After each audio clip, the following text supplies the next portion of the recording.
Neymar, le rêve brisé, mais jamais éteint. Neymar da Silva Santos Jr. Un nom que le monde entier connaît. Un joueur qui fait rêver. Un dribbleur de génie. Un artiste du ballon.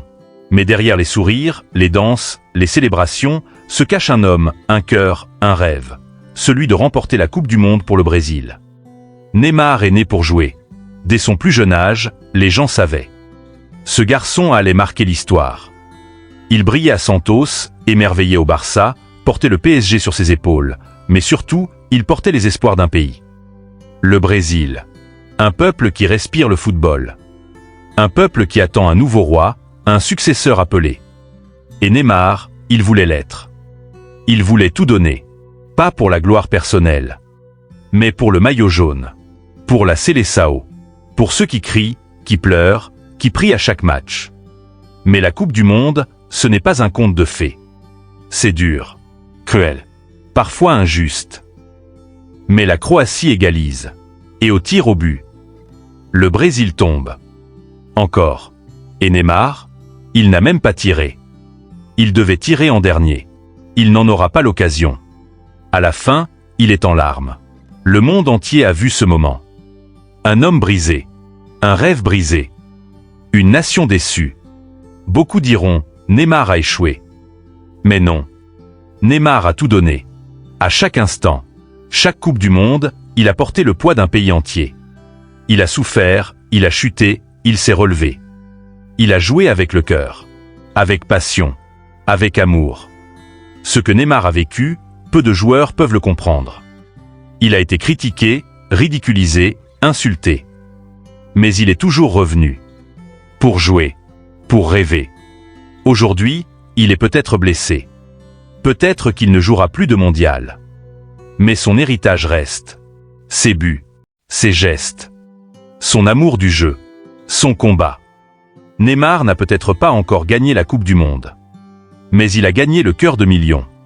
Il a montré que le football, ce n'est pas que des trophées. C'est des émotions, de la passion, de la douleur, de la beauté. Et si jamais, un jour, il revient, alors le monde saura, Neymar n'a jamais abandonné. Parce que les vrais champions ne sont pas ceux qui lèvent la coupe. Ce sont ceux qui se lèvent encore et encore, quand le monde entier les a laissés tomber. En 2014, Neymar est au sommet. Il joue chez lui, au Brésil. Tout un peuple derrière lui.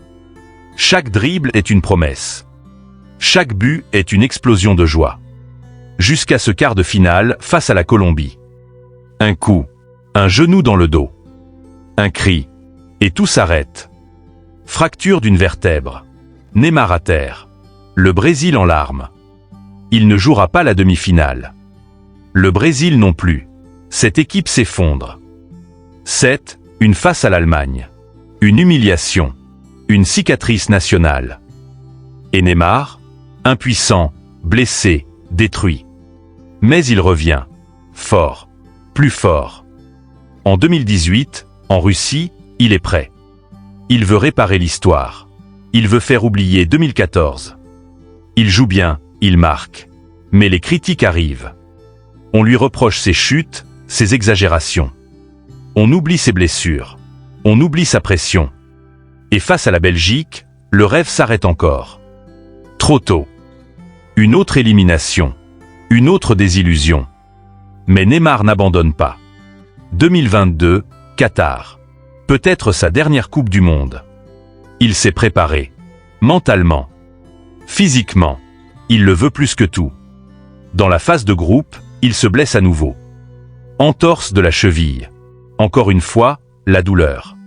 Encore une fois, la peur. Mais il revient. Il marque. Il pleure. Et face à la Croatie, il inscrit un but magique, un chef-d'œuvre.